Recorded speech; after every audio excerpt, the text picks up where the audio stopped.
جمعے کی دوسری اذان جو ہے نا وہ خطیب کے سامنے کھڑے ہو کے نہیں دینی چاہیے، باہر دروازے پہ دینی چاہیے۔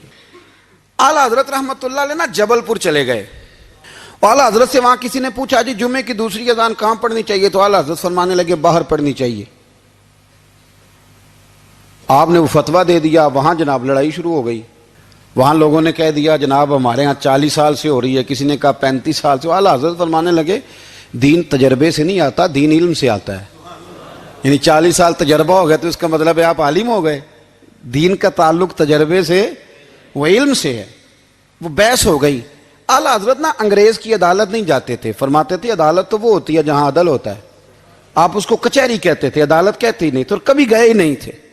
انہوں نے مقدمہ کرا دیا اعلیٰ حضرت پہ، پرچہ کٹوا دیا جی مولانا نے فساد کرا دیا۔ اب وہ جج مسلمان تھا، اس نے ریڈ کر لیا۔ وہ جو نائب قاصد نہیں، وہ ادری جس کو کہتے ہیں آوازیں دیتا ہے، فلاں بن فلاں حاضر ہو، وہ اعلیٰ حضرت کا مرید تھا۔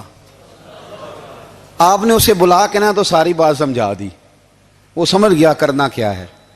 جب باری آئی نا اعلیٰ حضرت کی تو جج صاحب نے کیس پہلے پڑھ لیا تھا کہ یہ مسئلہ ہے، مولانا کہتے ہیں اذان باہر پڑھو، تو کچھ لوگ کہتے ہیں سامنے پڑھنی چاہیے۔ اس نے کہا بھی بلاؤ مولانا رضا علی خان ولد نقی علی خان۔ وہ کہنے لگا کھڑا ہو کے نا جج کے سامنے، کانوں میں دونوں بالکل جج کے آواز دینی تھی نا باہر جا کے، تو جج صاحب کے سامنے جج صاحب کی طرف منہ کر کے کہنے لگا مولانا رضا علی خان ولد نقی علی خان حاضر ہو۔ اور جج کہنے لگا بیوقوف باہر جا کے کہنے لگے یہی تو میرے پیر کہتے ہیں، یہی تو وہ فرماتے ہیں کہ خطیب تو آیا بیٹھا جمعہ پڑھانے، وہ تو آیا ہوا ہے، باہر جا کے کہے جو نہیں آئے انہیں بھی پتہ چل جائے کہ جمعہ پڑھنا ہے، یہی تو وہ کہتے ہیں۔